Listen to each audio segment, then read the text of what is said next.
We make ESRBs. Then the Centaur second stage is transported to the pad and lifted into position. Lastly, the encapsulated payload fairing is lifted and mated to the Atlas V rocket. Once fully assembled, the launch countdown begins by moving the rocket from the Vertical Integration Facility, or VIF, to the pad.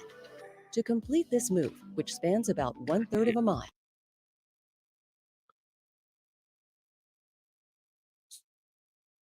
we are going to be watching a rocket launch. I'm live. What's up, Beers? Good to see you, buddy. So we are watching a United Launch Alliance rocket launch. United Launch Alliance is the conglomeration of Boeing and Lockheed Martin. It is a joint venture that they have taken up, and not my favorite company, but whatever. So this is a vehicle that they have every intention of retiring as early as 2029. So this is a very archaic launch vehicle. It's been successful. It's flown 157 missions. This is not it. They're just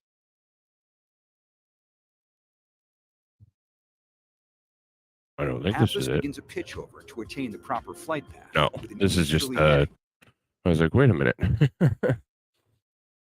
So where was that? Yeah, so they're just showing you. So this is the Atlas V or Atlas 500 series. It has 5 solid rocket boosters, which is kind of it's odd to have an offset, because then you have thrust vectoring that's weird, but anyways, they make it work. They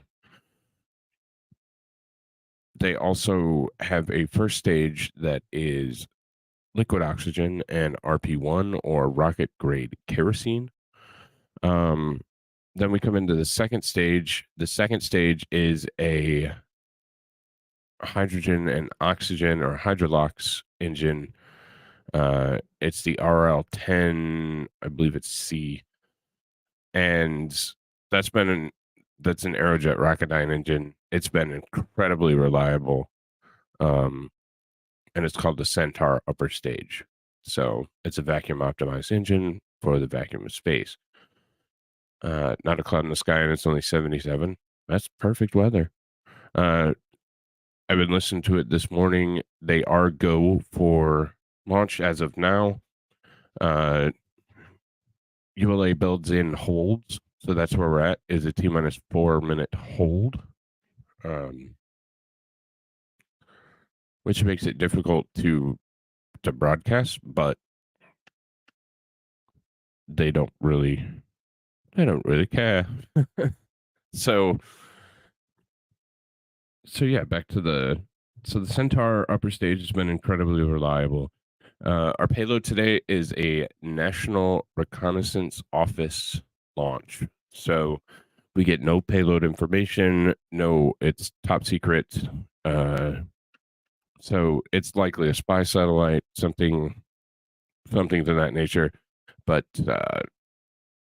they do not publish what the payloads are by contract with the United States government. So that's definitely something that we have no idea what they're throwing up there. Also with this, we're not going to get telemetry data past kind of a nominal orbital insertion, because they don't want talk about what's the payload. Maybe. So they don't want anybody to be able to track it. So as soon as there's nominal orbital insertion, they just cut the feed. They don't give any of that information. So this won't be a SpaceX launch where we watch it pretty much all the way through. But yeah, I'm trying to Trying to think of anything else. Atlas V, again, it's been a reliable vehicle for the most part. NASA's used it for a ton. It's probably their favorite vehicle. And other companies have used it. They work heavily with Aerojet Rocketdyne to build things like the solid rocket boosters and so on and so forth. So it's a payload. It's probably boxes or Republican votes from last election. Probably. They probably already sent those up.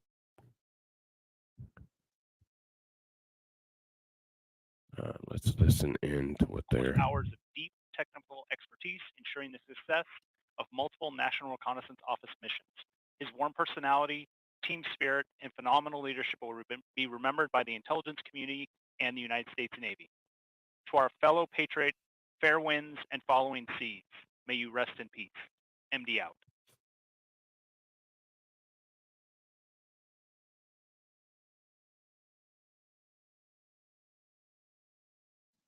ULA is proud to have launched nearly 100 missions in support of national security. Let's hear more about ULA's commitment to defending our nation. Before I joined United Launch Alliance, I was in the Air Force for 28 years. The majority of that time was in the rocket business. I don't want to listen to them advertise for Boeing. So our thrust at sea level for these RD-180, so the first stage engines, is about 860,000 pound-feet.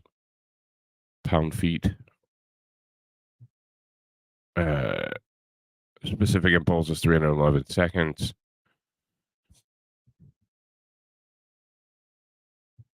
The solid rocket boosters, 380,000 pounds of thrust with a 279.3 second specific impulse.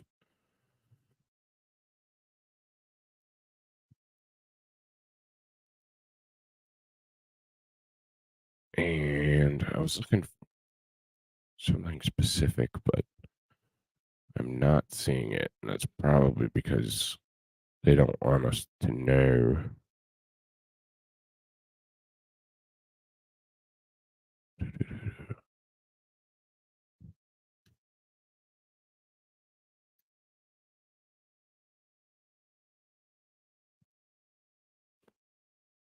There it is.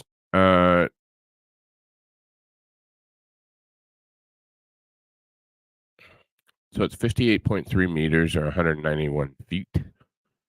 So a pretty good sized rocket. And it has a diameter of 3.81 meters, so 12.5 feet.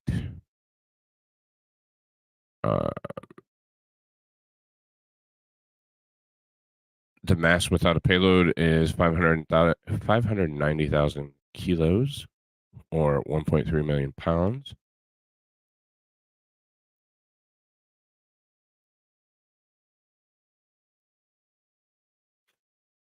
And this is what they used for things such as the Perseverance rover, because it can move a good amount, quite a different distance.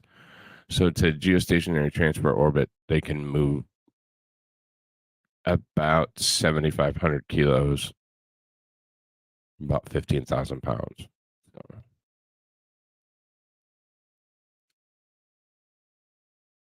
NASA loves this. The United States government loves this. Of course. Why wouldn't they? Boeing and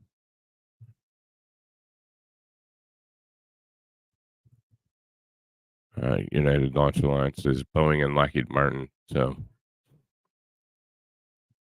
the good old boys, defense contractors. Oh, we're listening to a go poll. Electrical systems, airborne. Go. Ground. Go. Facility. Go. RFFTS. Go. Flight control. Go. GCQ. Go. Op support. Go. Com. Go. Umbilicals. Go. ECS. Go. Redline monitor. Go. Quality. Go. Ops Safety Manager. Go. ULA Safety Officer. Go. Vehicle System Engineer. Go. Anomaly Chief. Go. Range Coordinator. Clear to proceed. Launch Director. Launch vehicle is ready to launch. Mission Director. You have permission to launch. Proceeding with the count. ALC, verify T0 is set for 1247 Zulu. Verified. Polling is complete. The ULA launch team and the Space Force mission director are go for launch. From T-minus 4 minutes until launch, you will be listening to Dylan Rice and his team performing the final steps in the countdown procedure. Several critical activities There were occur in some the final upper level minutes wind before concerns, launch, but including verifying fuel pushed tank past levels and those this pressures morning, in the so. booster and Centaur, and arming the flight termination system. At T-minus 25 seconds, you'll hear Go Atlas, Go Centaur, Go SILENTBARKER, NROL-107. This is the final status check of rocket and payload readiness. Yeah, this is At T-minus the 3 seconds, the the main mission's engine called ignites, Silent followed by Barker. ignition of the solid rocket boosters. Then, after seeing Atlas V lift off the launch pad, you'll be hearing flight commentator Rob Gannon providing launch vehicle ascent data.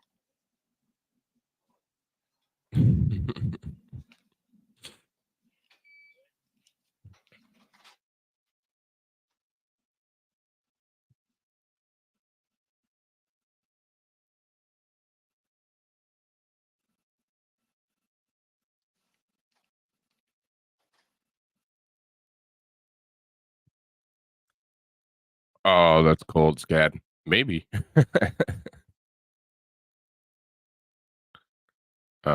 You never know. I mean, 4 minutes, 30 seconds. This SCTD on channel 1, the SVLS is configured for launch. Roger. All steps complete prior to terminal count.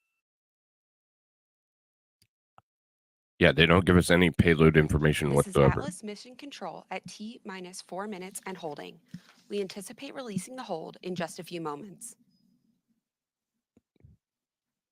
Yeah, we get On my no. mark, the time will be T-minus 4 minutes and counting.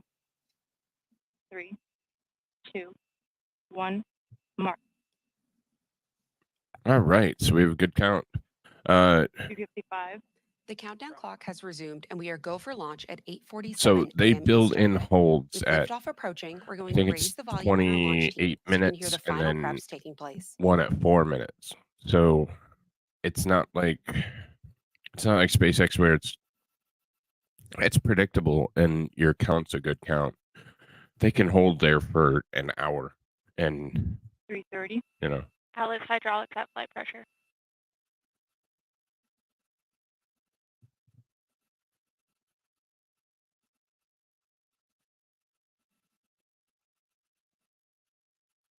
What's up, Bobby? What's up, Brian?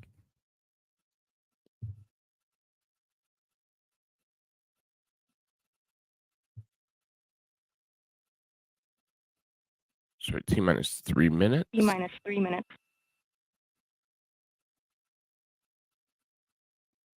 Pressurizing Atlas tank. Securing LO2 topping. 250. So it's obviously FTS internal. so it's on internal power and internal. What's up, Nandor? It's on internal everything at this point. So the rocket's controlling the launch.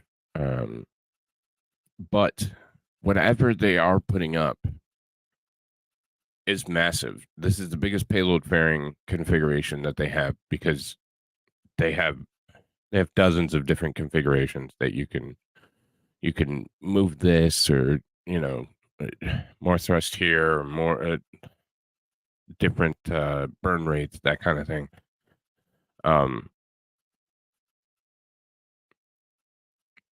Yeah, it's 41. 159. Launch complex 49. Yeah, They're call 41 internal. from Launch sequencer start. Space Force Base. 150. Securing Centaur LH2. Securing Centaur LO2. 140. It is weak sauce, Bry. Launch enabled. 137.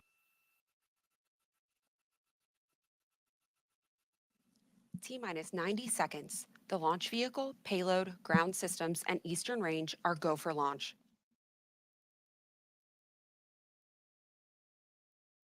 120, OC is armed. SCS count started. 115, Reduce ECS for launch. Roger. 110, Send bells locked.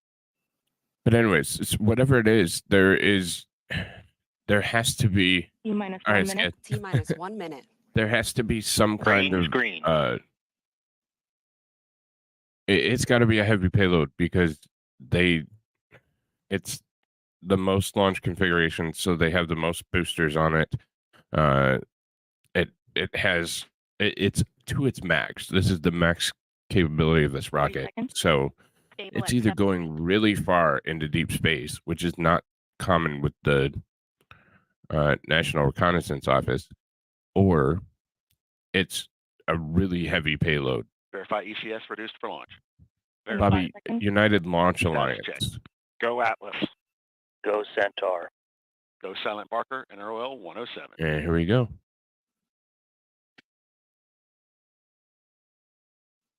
T minus 10, 9, 8, 7, 6, 5, 4, 3. We have ignition, 2, 1, and liftoff of the United Launch Alliance Atlas V rocket, carrying SILENTBARKER NROL-107 for the National Reconnaissance Office and the United States Space Force. Yeah, Bright, overly complex. Overly complex. Pressures continue to climb out. We have entered our first throttle bucket for the RD-180. Everything is looking good. Coming up on 30 seconds into the mission. PU has gone to closed loop control.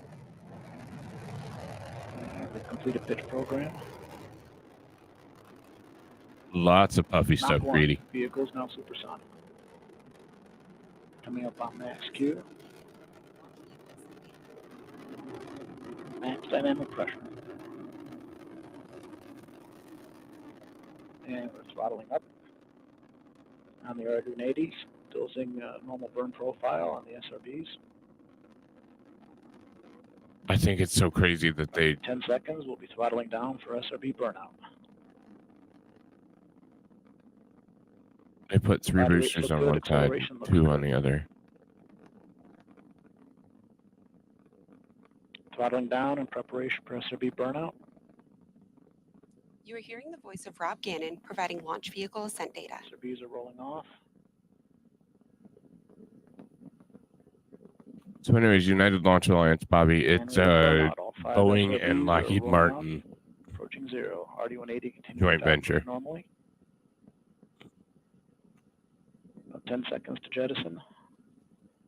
They are, Bry.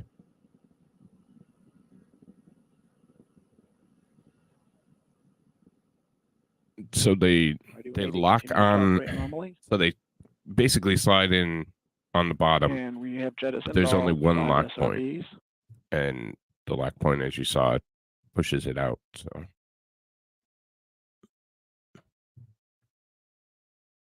And the vehicle's now in closed loop guidance, as expected. RD-180 continues to operate normally. was it Executing a Bray? throttle Yeah, profile as there was a expected. lot of power coming out of that engine.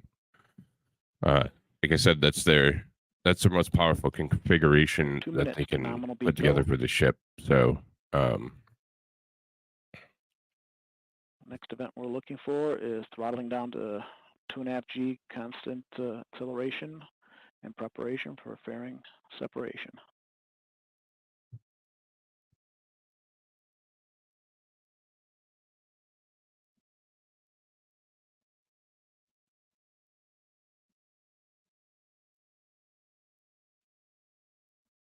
but yeah, Bobby, Fire this the is power valves, activating the reaction control system on the second stage. Coming up on fairing jettison. so the Vulcan where Fairing we're jet. replacing this. Wow, that's crazy that And they're 12 showing. hour fairing separation is sep. completed as well. Throttling back up. They normally don't go this far. This is Atlas Mission Control at T plus 3.5 minutes. We just heard flight commentator Rob Gannon confirm the successful completion of the early phase Yeah. of today's flight, and all It does systems look like a continue to flower operate because nominally. At this time, because of the we'll lack end our of live atmosphere coverage. pushing it For more down. information on the Atlas V vehicle, So, visit like I said, ULAlaunch.com. I'm being that Hamzia. it's Thank you for a joining me this morning. reconnaissance office payload, that's as much as they'll give us. I was surprised that they gave us fairing SEP, but yeah. Yeah, it's a huge vehicle. It really is. It's a massive vehicle. And they're making a bigger one. So the Vulcan will replace it, but what's that flat blue line in the background? I didn't give me a second.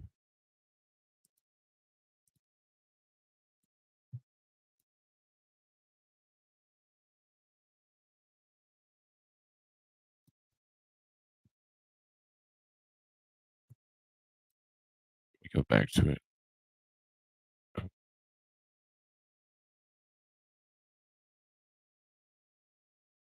Are you making a flat earth joke?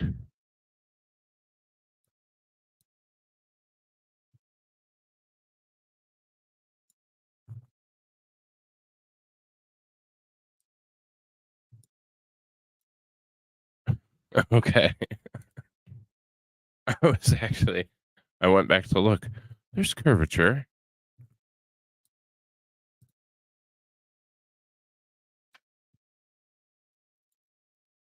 See, there's curvature.